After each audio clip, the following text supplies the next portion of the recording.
Mesdames et messieurs, bonsoir et merci si vous nous rejoignez sur cette édition de 22 heures au sommaire de l'actualité.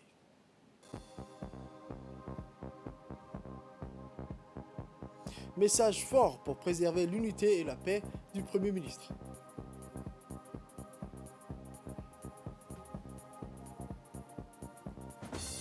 Lancement du cadre de coordination stratégique de la santé à l'hôtel Kempinski.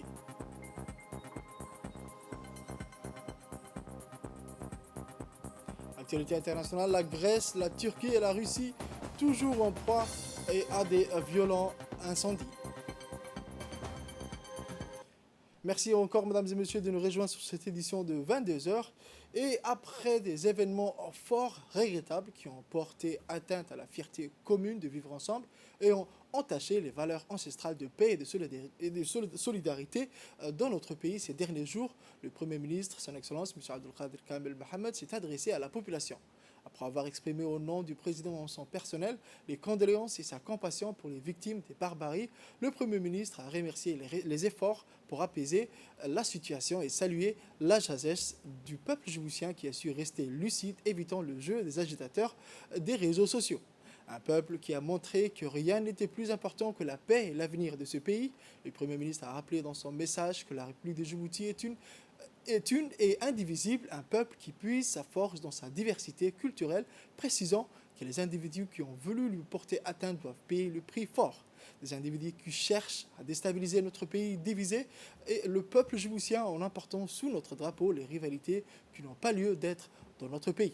Le Premier ministre a également souligné que nous sommes avant toute chose djiboutiens et pour faire face à ces menaces, nous devons rester unis, soudés pour préserver ce que nous avons de plus, Enfin, le Premier ministre a précisé que les auteurs des violences seront poursuivis et punis avec sévérité, suivant l'intégralité de la déclaration du Premier ministre. Rahman Rahim, mes chers compatriotes, nous avons connu ces derniers jours des événements fort regrettables. Des événements qui portent atteinte à notre fierté commune d'en vivre ensemble et qui entachent nos valeurs ancestrales de paix et de solidarité. Au nom du chef de l'État, Ismaël Omar Guelleh, et à mon nom personnel, je tiens à exprimer avant tout mes condoléances les plus attristées et ma compassion sincère pour les victimes des barbaries perpétrées par des individus ignobles et inconscients, agissant sous le couvert d'un pseudo-communautarisme. Je vais leur dire que la République ne les oublie pas. Je vais leur dire que nous partageons leur peine et que nous tenons à leur côté pour les aider à surmonter cette épreuve. Je sais par ailleurs que nous pouvons compter sur le travail de proximité des représentants politiques, des élus locaux, de la société civile afin d'apaiser le climat et rassurer les victimes. Je les en remercie vivement pour leur soutien et leur engagement sans faille à nos côtés. Alors que le calme est désormais revenu, je veux saluer la sagesse du peuple djiboutien dans toutes ses composantes, qui encore une fois a su transcender ces différences au nom de nos valeurs républicaines. Oui, le peuple djiboutien a été fort. Il a su rester lucide et y voir clair dans le jeu de ces agités des réseaux sociaux qui prônent la haine, la violence et la division. Oui, le peuple djiboutien a montré que rien n'était plus important que la paix pour nos enfants et l'avenir de ce pays. Mes chers compatriotes, comment expliquer les exactions barbares et le vent de haine qui vient de souffler dans notre pays? Comment accepter que notre vivre ensemble et notre havre de paix puissent être subitement ébranlés par certains de ses propres enfants? Pour le moins qu'on puisse dire, je tiens à leur rappeler que la République de Djibouti est une et indivisible, forte de la diversité culturelle de son peuple. L'unité de notre peuple est sacrée. Ceux qui ont voulu lui porter atteinte doivent en payer le prix fort. Regardons les choses en face. Ces individus cherchent à déstabiliser notre République et à diviser le peuple djiboutien en important sous notre drapeau des rivalités qui n'ont pas lieu d'être ici. Ils tentent par tous les moyens de saper l'unité de notre nation. Ils tentent désespérément de créer le chaos et d'affaiblir notre économie. Mais nous ne laisserons pas faire. Mais nous ne laisserons pas importer ce conflit ici à Djibouti. Nous ne laisserons pas faire qu'avant toute chose, nous sommes Djiboutiens. Parce que nous connaissons trop bien le prix de la paix après avoir traversé des périodes extrêmement difficiles et douloureuses. Ensemble, faisons face.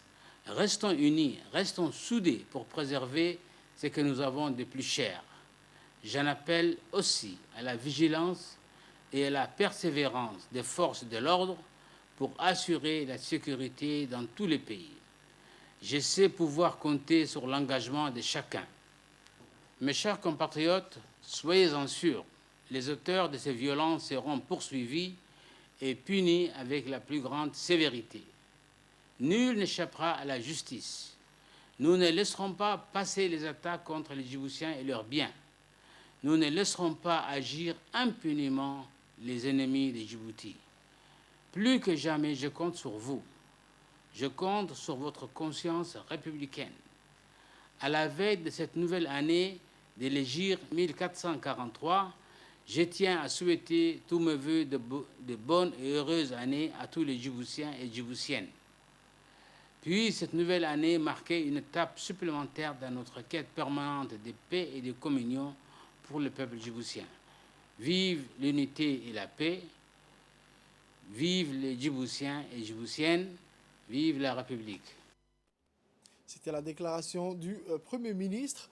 À l'occasion du Nouvel An musulman qui commence ce soir, le ministre de l'Intérieur communique que la journée du 9 août 2021 sera fériée, chômée et payée. À cette occasion, le ministre adresse ses meilleurs vœux de bonheur, de prospérité et de paix à la population djiboutienne ainsi qu'à la communauté étrangère résidente en République de Djibouti.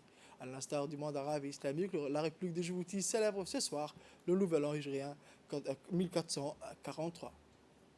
Autre actualité, sous le haut patronage du Premier ministre, son Excellence M. Abdelkader Kamel Mohamed, le ministre de la Santé, a organisé ce matin au Kempinski Palace un atelier de lancement du cadre de coordination stratégique de la santé en présence du groupe de partenariat dont les représentants des organisations nationales et internationales, mais également des représentations diplomatiques dans l'OMS.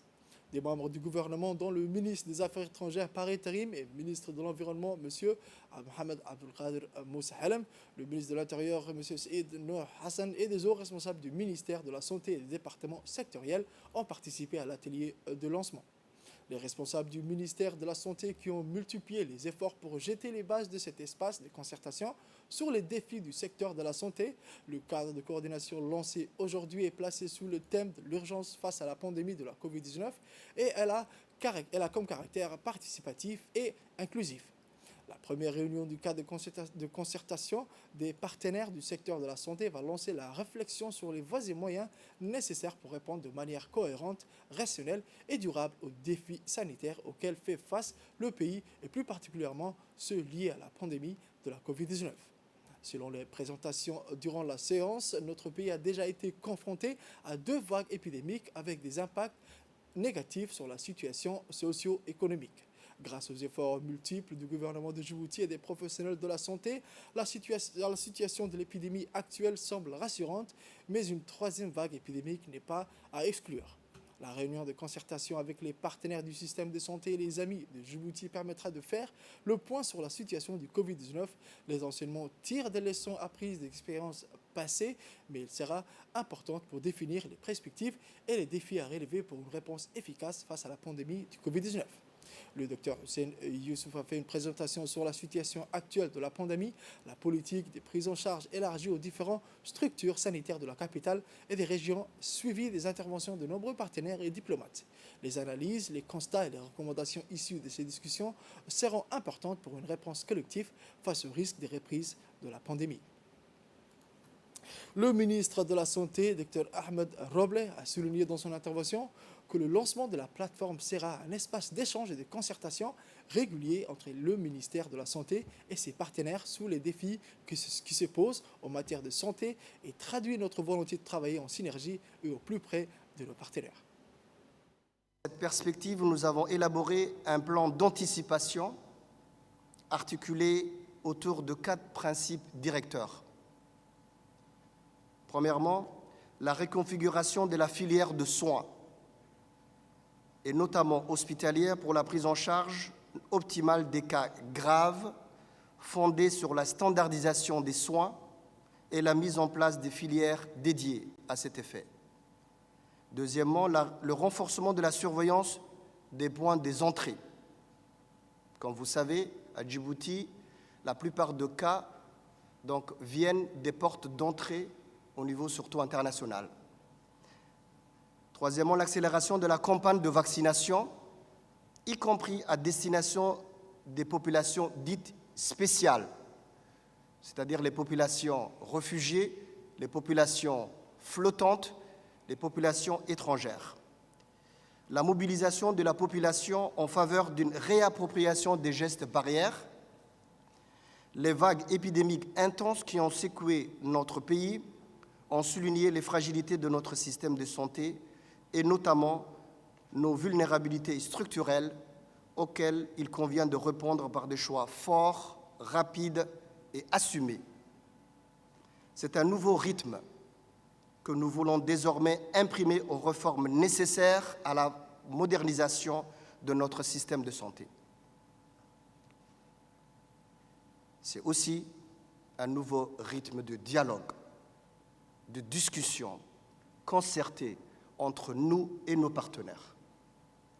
Une transformation qui appelle à une harmonisation des approches, une rationalisation de ressources et une synergie dans l'action.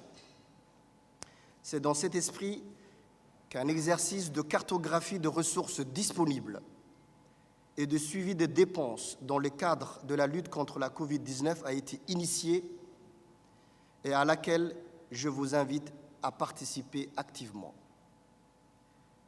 Cette initiative traduit notre volonté d'aller de l'avant, de maintenir nos acquis et de mobiliser plus efficacement nos partenaires sur la base d'une planification réaliste et stratégique.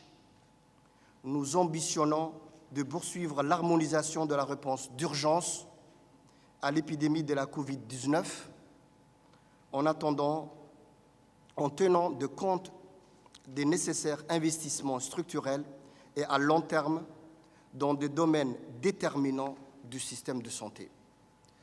Pour sa part, le gouvernement djiboutien continuera d'investir pour renforcer les dispositifs de riposte déployés dans notre pays. Nous demandons aux partenaires que nous remercions pour les efforts déjà investis, de rester attentifs aux besoins, à nos besoins, de nous accompagner dans ce combat de longue haleine contre la Covid-19. L'atelier a été présidé par le Premier ministre, son Excellence M. Abdelkader Kamel, en présence de plusieurs ministères, dont celui de la Santé, des Affaires étrangères et du ministère de l'Intérieur. Pour le lancement du cadre de coordination stratégique sur le secteur de la santé, le Premier ministre a salué tout d'abord tous les responsables des organismes, organisations nationales et internationales, mais également des représentations diplomatiques pour leur participation qui démontrent leur intérêt et attachement au développement du secteur de la santé. Écoutons. Mesdames et messieurs, à cet instant, dédié au lancement du cadre de coordination stratégique sur le secteur de la santé, je tiens tout d'abord à saluer tous les responsables des organismes, organisations nationales et internationales, mais également des représentations diplomatiques ici présentes. Leur présence ici parmi nous démontre leur intérêt et attachement au développement de notre secteur de la santé. Je tiens également à féliciter les responsables du ministère de la Santé qui ont multiplié les efforts pour jeter les bases de cet espace de concertation sur les défis de notre secteur de la santé. Placée sous le thème de l'urgence face à la pandémie de la Covid-19, cette première réunion du cadre de concertation des partenaires du secteur de la santé lance la réflexion sur les voies et moyens nécessaires pour répondre de manière cohérente, rationnelle et durable aux défis sanitaires auxquels fait face le pays, plus particulièrement ceux liés à la pandémie de la Covid-19. Mesdames et messieurs, comme vous le savez, la République de Djibouti a été confrontée à 2 vagues épidémiques qui ont eu des conséquences socio-économiques importantes, même si leur impact a été à des degrés différents.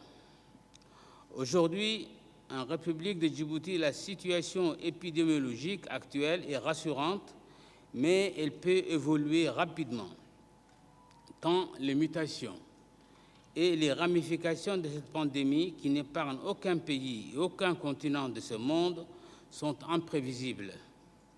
D'ailleurs, tous les experts de la santé s'accordent à reconnaître que l'évolution de la situation sanitaire vers une 3e vague épidémique n'est pas à exclure pour notre pays.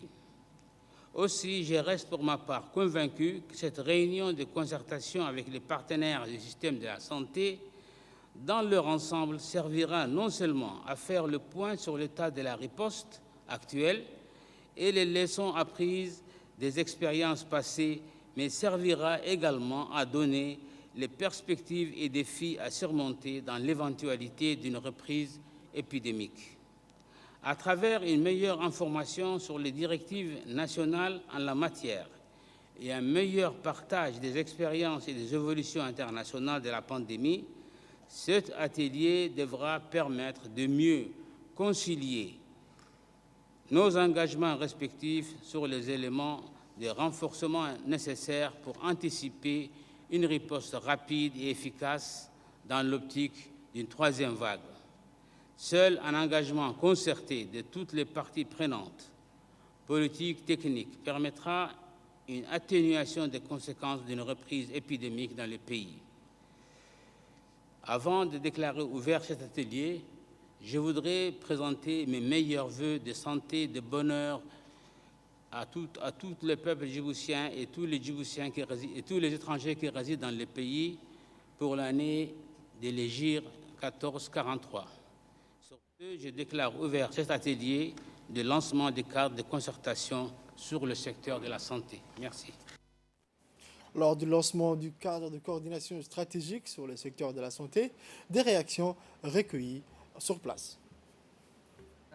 Du Premier ministre, c'était aujourd'hui une réunion de concertation, donc un cadre de concertation où tous les partenaires de la santé, tous les ambassadeurs, tous les organes onusiens ont été conviés à pouvoir partager. Donc, lors de cette activité, il s'agissait d'un partage d'informations de la situation et surtout ayons focus sur le Covid-19 afin de se préparer pour une meilleure riposte.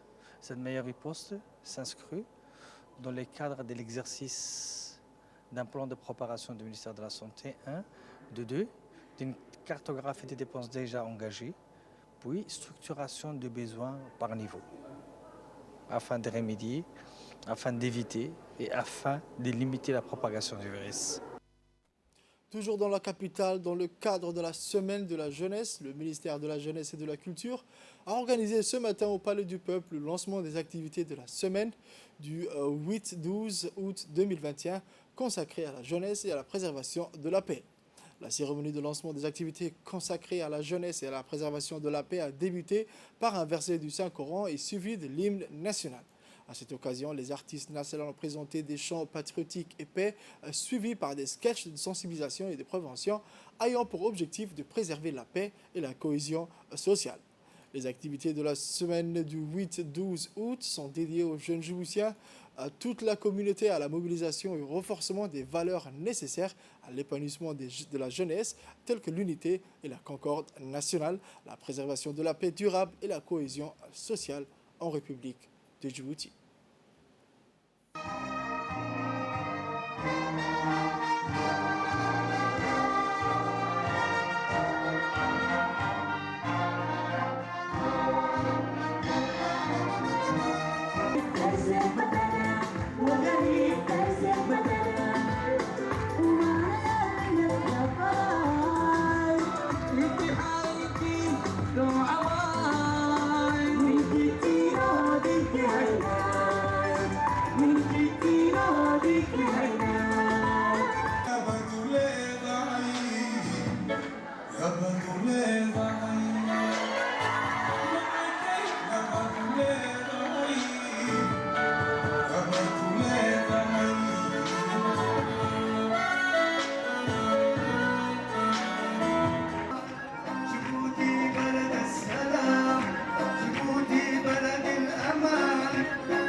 La vice-présidente de l'UNFT, Mme Hassan Ahmed Belil, a rappelé à la jeunesse qu'une action commune mérite d'être maintenue et renforcée pour prévenir les conflits.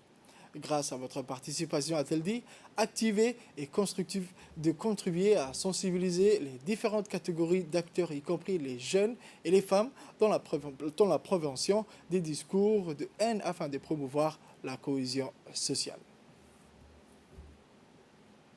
Le ministre de la Décentralisation, M. Kassim Haroun Ali, a rappelé dans son discours que Djibouti appartient aux Djiboutiens.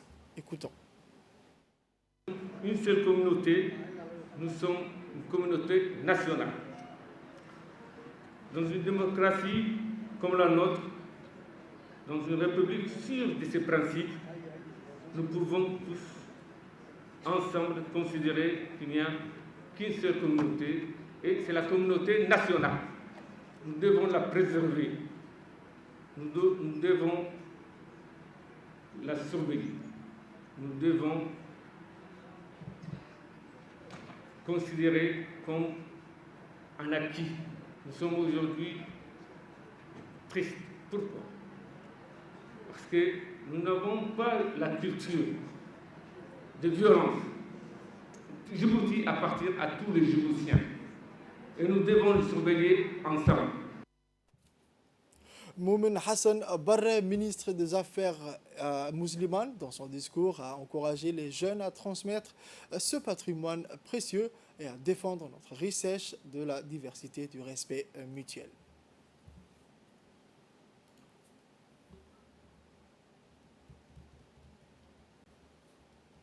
Autour du ministre de la Jeunesse et de la Culture, Dr Hibo Moumen Assowe, a quant à elle rappelé que son ministère invite les jeunes à s'éloigner des mauvaises influences médiatiques en leur proposant l'organisation d'un ensemble d'activités d'animation culturelle. Écoutons la ministre. Sont dédiés aux jeunes Djiboutiens, mais aussi à toute la communauté et à la mobilisation, mais surtout à la transmission des valeurs nécessaires à l'épanouissement des jeunes, telles que la paix, l'unité, la concorde nationale, la cohésion sociale. C'est très important. Suite aux événements et aux troubles qui se sont produits, donc dans certains quartiers, d'ailleurs nous les déplorons, nous mettons en sensibilisation aussi en scène toute la richesse communautaire qui compose la République de Djibouti. Le département de la jeunesse, conformément à ses attributions, est compétent pour l'ensemble des activités liées à la jeunesse. Parmi les missions assignées par le président de la République, donc les activités liées à la jeunesse, mais aussi la promotion des programmes socioculturels, éducatifs, suscités d'assurer l'organisation, la lutte contre la délinquance juvénile et la violence de jeunes, en vue de les protéger contre les manipulations de tout genre. Le ministère compte en même temps s'appuyer sur les jeunes dans ces combats en faveur de la paix et du vivre ensemble. Aussi, le ministère invite les jeunes à s'éloigner des mauvaises influences médiatiques, surtout des réseaux sociaux, en leur proposant l'organisation d'un ensemble d'activités, d'animation et du dialogue dans plusieurs sites de la ville et des régions, en mobilisant toute la communauté locale et jeune. La proximité, l'inclusivité sont très importants pour transmettre le message. Il s'agit d'actions, des sensibilisations et des préventions ayant pour objectif d'apporter une réponse multidimensionnelle et inclusive fondée sur le dialogue intergénérationnel et entre le jeune, de promouvoir la relation intrinsèque entre la jeunesse et la culture de la paix. Donc c'était la jeunesse de porter ce discours et de transmettre la culture de la paix. Je suis particulièrement heureuse de lancer ce dimanche matin en présence de mes collègues, et là-dessus c'est tout le monde qui organise, pas seulement le ministère de la Jeunesse et de la Culture, en présence de mes collègues du gouvernement et le membre du conseil communautaire administrant le CDC, devant le doyen, les leaders de quartier, ensemble nous allons mener cette sensibilisation qui appelle à la préservation de la paix et à sa transmission générationnelle. Donc les jeunes, comme disait la vice-présidente de l'INFD, c'est à vous maintenant de transmettre aux générations qui vont arriver. C'est très important, ce travail intergénérationnel.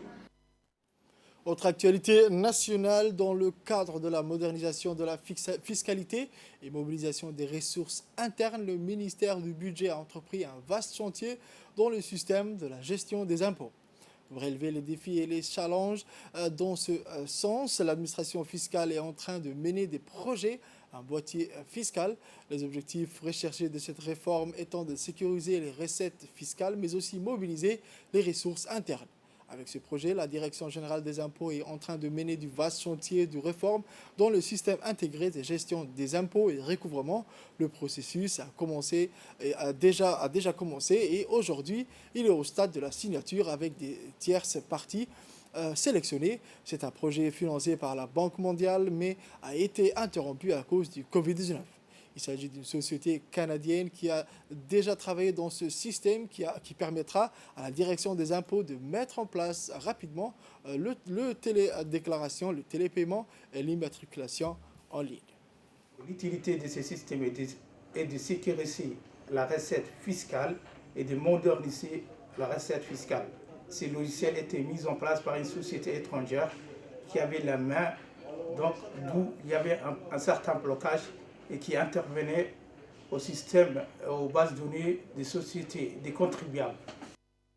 Actualité internationale à présent, la Grèce toujours en proie à des violents incendies. Ce samedi, 3 feux de forêt ravageaient toujours certaines zones du pays, la menaçant des villes entières ainsi que Eubée, la deuxième plus grande île grecque. D'autres incendies engloutis des flancs de montagnes boisées et logés des sites antiques, détruisant tout sur leur passage. Au nord d'Athènes, l'incendie du parc national du mont Paranita brûlait toujours, mais lui est pour l'instant plus ou moins contrôlé. Sa fumée, quant à elle, se répandait toujours dans le bassin d'Athènes. La Grèce subit l'une des vagues de chaleur les plus intenses depuis plus de 30 ans, les températures allant jusqu'à 45 degrés. Dans la Turquie voisine, les soldats de feu luttent contre les pires incendies de forêt que le pays ait jamais connus. Plusieurs dizaines de milliers de personnes ont dû être évacuées et 8 personnes sont décédées au cours des derniers jours. Au total, 217 feux ont été maîtrisés, mais les pompiers travaillent encore samedi pour contrôler 6 incendies. Enfin, en Russie, la vaste région de la Sibérie subit toujours de violents incendies. Les habitants de certaines régions ont dû être évacués. 93 de feux de forêt ont ravagé 1,1 million d'hectares de Sakha-Yakoutie, ce qui en fait la région la plus touchée de la Russie.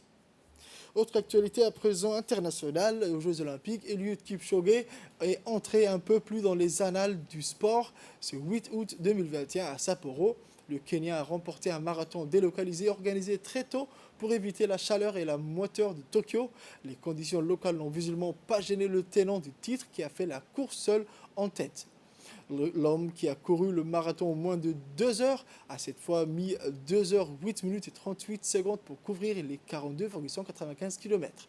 Sous les applaudissements des quelques spectateurs venus assister à cet événement phare des Jeux Olympiques, il a franchi la ligne d'arrivée le point dressé. Le Kenyan a été suivi par le Néerlandais Abdi en argent et le Belge Bachir en bronze. Eliud Kipchoge, 36 ans, devient ainsi le 3e marathonien à conserver sa couronne au jeu après l'Éthiopien Abebe Bikila et l'Allemand de l'Est Waldmar. Il apporte au passage une 4e médaille d'or au Kenya durant ces Jeux Olympiques, la 10e de la délégation kenyenne durant Tokyo 2021. C'est tout pour cette édition de 22h. Merci mesdames et messieurs de l'avoir suivi. Restez avec nous pour la suite du programme.